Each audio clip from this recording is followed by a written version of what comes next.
Muy bien, ya estamos 10 de la mañana con 36 minutos. Ya está con nosotros Cristóbal, nuestro abogado que nos acompaña los días jueves, después de este feriado de ayer, celebrando las glorias navales. Está también ya Cristóbal. ¿Cómo estás, Cristóbal? Buenos Hola días. Jorge, buenos días también a todos quienes nos están escuchando a través de Radio Naranja, en Villalegre, San Javier y a todos los lugares. Hierbas Buenas también se escucha la Bastante radio, así hierba que buena. contento de estar una vez más acá. Bueno, Cristóbal, así como siempre, después de un día feriado, que como para muchos como fue como la introducción de la semana, y bueno, estamos nuevamente ya retomando este día jueves, que ya estamos a un día y se nos viene el fin de semana nuevamente. Claro, jueves con cara de lunes para muchos. Jorge, Así es. yo quería hoy día conversar y un poco aclarar ciertas dudas de un tema que, si bien no afecta a las personas cotidianamente, sí han surgido muchos cuestionamientos, han surgido varias interrogantes a propósito que ha sido un tema que se ha tomado la agenda nacional, que es la prisión preventiva.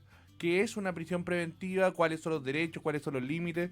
Todo esto a propósito de que muchos de los personajes más famosos que hemos tenido en nuestro país, como Manuel Monsalve, Cate Barriga, y sobre todo en la política nacional, han traído esta medida nuevamente a la palestra, y yo creo que es importante que nosotros podamos informar a las personas, sobre todo en el sentido de que ellas puedan de esa manera dar una opinión mucho más sustentada en los límites y en los derechos y garantías que tiene tanto la víctima como el presunto autor del delito cuando se decreta una prisión preventiva.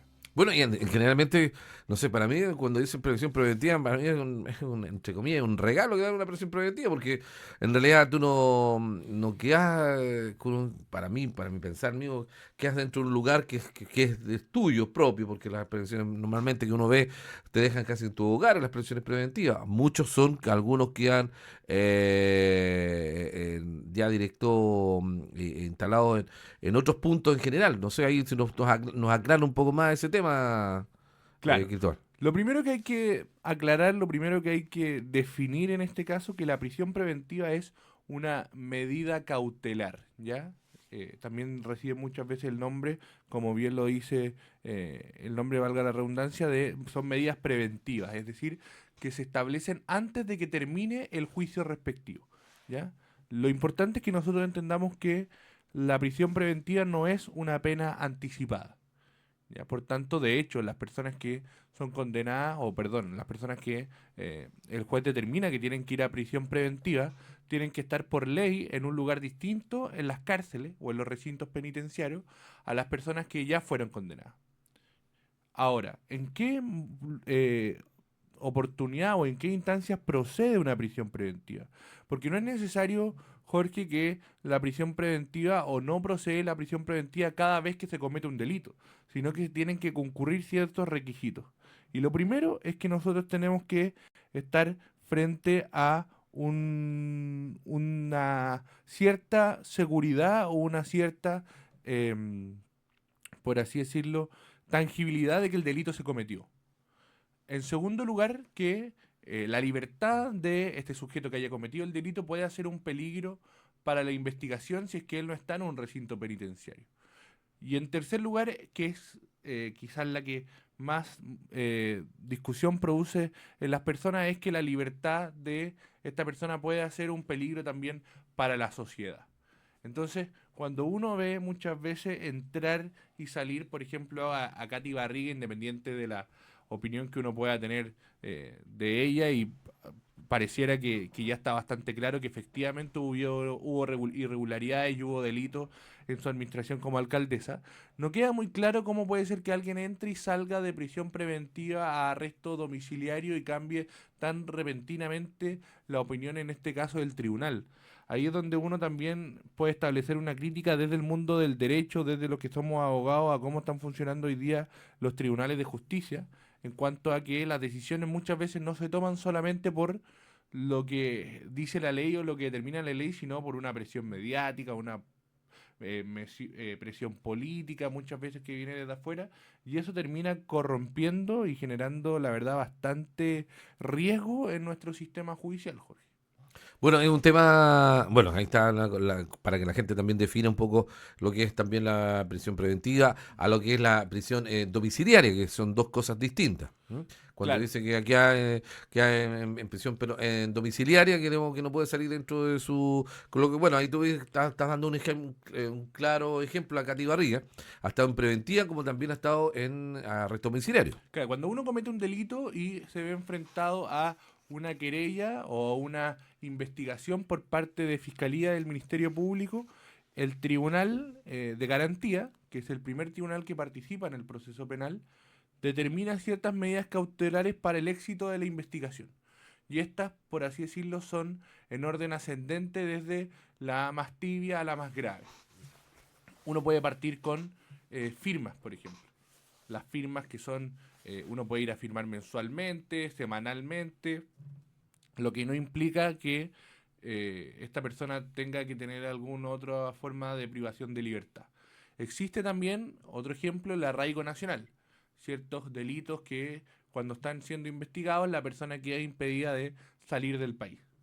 Luego existe el arresto domiciliario, que el arresto domiciliario implica que las personas no puedan salir de sus casas y que dentro de sus casas, donde son constantemente fiscalizadas en el papel, ellas tengan que cumplir con esa reclusión de tal manera que la investigación pueda llegar a un éxito. Otro ejemplo son las reclusiones nocturnas, como por ejemplo el caso que hoy día sufre el alcalde de Linares, en donde se le impide a la persona desde, generalmente son las 10 de la noche, poder estar en las calles o poder estar en la vida en sociedad, pensando que de esa manera también la investigación no va a correr peligro.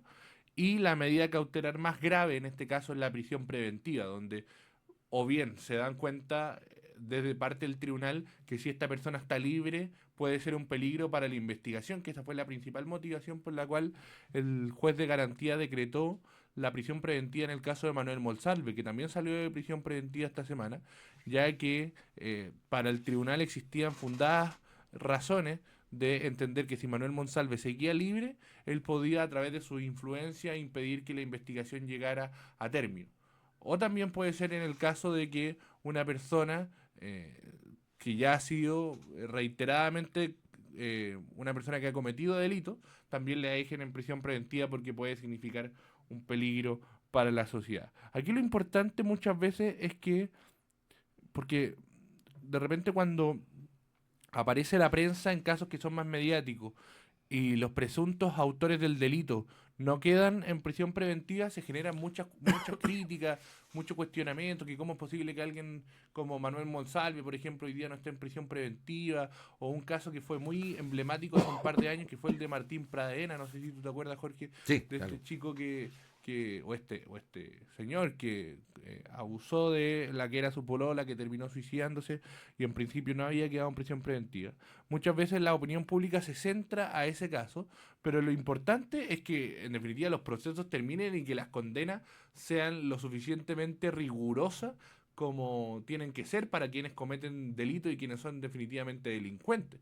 Porque muchas veces resulta que las personas o la opinión pública o de repente el periodismo está más centrado durante el proceso de investigación y el proceso de investigación puede existir prisión preventiva, pero después en la condena la justicia es mucho más blanda con el delincuente de lo que debiese serlo desde mi punto de vista. Entonces ahí es donde también la ciudadanía, el periodismo, la prensa, la opinión pública debiese centrar más el ojo en que las condenas que existen se cumplan de manera efectiva, más allá de que hoy día llenemos y llenemos las cárceles con personas que están en prisión preventiva, lo que después sea un incentivo perverso para que los jueces no decreten las condenas que tienen que decretar. O sea, hoy día la cadena perpetua en Chile de manera literal no existe, pues, Jorge. O sea, uno habla de cadena perpetua calificada y son 40 años sin beneficios carcelarios. Pero nosotros sabemos que en definitiva quien sufre una cadena perpetua se porta bien un par de meses y ya le empiezan a dar beneficios, ya le empiezan a rebajar la condena, esas personas salen y la posibilidad de reinserción es súper poca, entonces vuelven a cometer un delito. Entonces ahí es donde yo creo que también es importante que sobre todo en el sistema penal existe información que las personas comunes y corrientes que no son abogadas empiezan a distinguir entre la calidad de imputado, de formalizado, de acusado, porque si está todo revuelto en definitiva, la posibilidad de que la desinformación llegue a las personas es mucho más alta. Bueno, hay un punto que tocaste, Cristóbal, que creo que también hay estoy muy claro, que una vez la justicia es como es medio injustificada en algunas situaciones. Mm. Hay hechos que uno de repente los mira de afuera, sin el grado de tener un estudio de abogado, nada por el estilo, y en algunas veces el criminal tiene más privilegio que el mismo que salió perjudicado, que no es el criminal, po, en hechos que han pasado y gente ha puesto claramente porque por una vez por cuidar o proteger familia o un bien propio, el criminal caro quedó lesionado, quedó nada, y la persona que cometió que era el dueño o la víctima pasa a ser el último, ser el más perjudicado dentro de lo que es la justicia. Yo no sé realmente en cuáles son las bases o lo que se genera esto, pero algunas veces creo que no sé cómo la justicia mide eso o cómo realmente toma la visión de decir, no, efectivamente esto es así y debe ser así. No sé, ahí quedó duda y queda siempre como la latente la pregunta, ¿por qué? Chile tiene un sistema procesal penal que proviene de una reforma que se hizo el año 2005, que cambió el sistema desde un sistema que era inquisitivo. ¿Qué significa esto? Que no existía la fiscalía, sino que era el mismo tribunal el que investigaba, el que acusaba y el que juzgaba.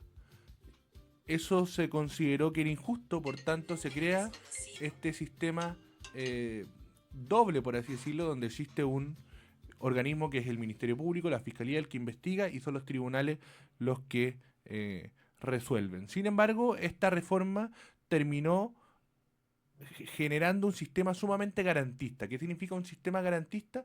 Que se revisan una y otra vez los derechos de quienes cometieron delitos para que en definitiva ellos puedan reinsertarse definitivamente en la sociedad, cuestión que muchas veces lamentablemente nosotros nos hemos dado cuenta que desde las políticas públicas ha sido un rotundo fracaso.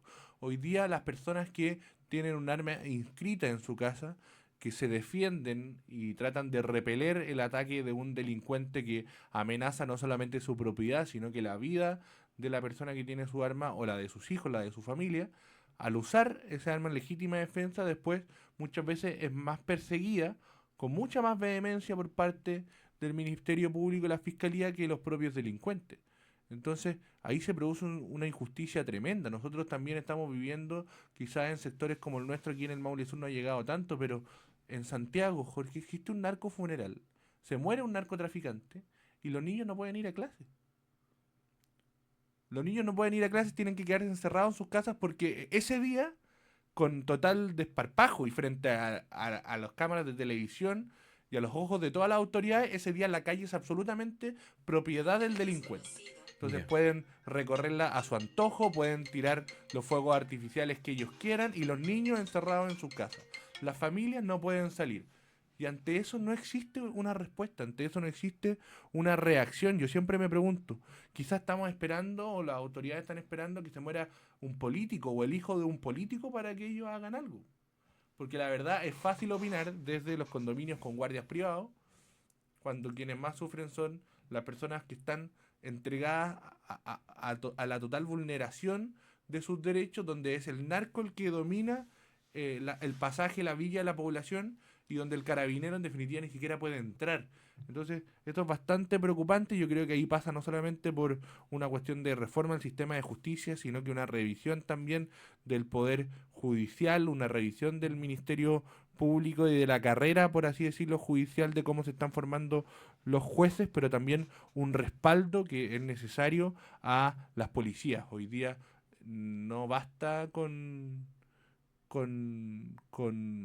felicitar a los carabineros cada 27 de abril, si es que cuando ellos van a usar su arma de servicio en contra de un delincuente y con eso, por ejemplo, puede significar que ese delincuente haya terminado falleciendo, vamos a tener a jueces y fiscales persiguiéndolos por años cuando él no estaba haciendo otra cosa que cumplir su deber. Es un tema que yo creo que es, como dices tú, es para analizar, es para estudiar, hay que ver muy claramente esto y eso esperemos que o alguien, por favor, tome ya carta en este tema y pueda también verse una claridad, como dice Cristóbal, en estas situaciones. Cristóbal, le recuerda que está también está su número de contacto, también está la asesoría con Cristóbal. Recuerda que siempre la disponibilidad para todos los auditores y auditoras que nos escuchan también, Cristóbal. Sí, Jorge, mi número de contacto siempre disponible para todo aquel que quiera recurrir a solucionar alguna duda legal. Es el más 569-721-96148, más 569-721-96148, y ahí obviamente dudas personales que ustedes tengan para poder guiarlos o hacer algún tipo también de operativo en su villa, población, junta de vecinos. Este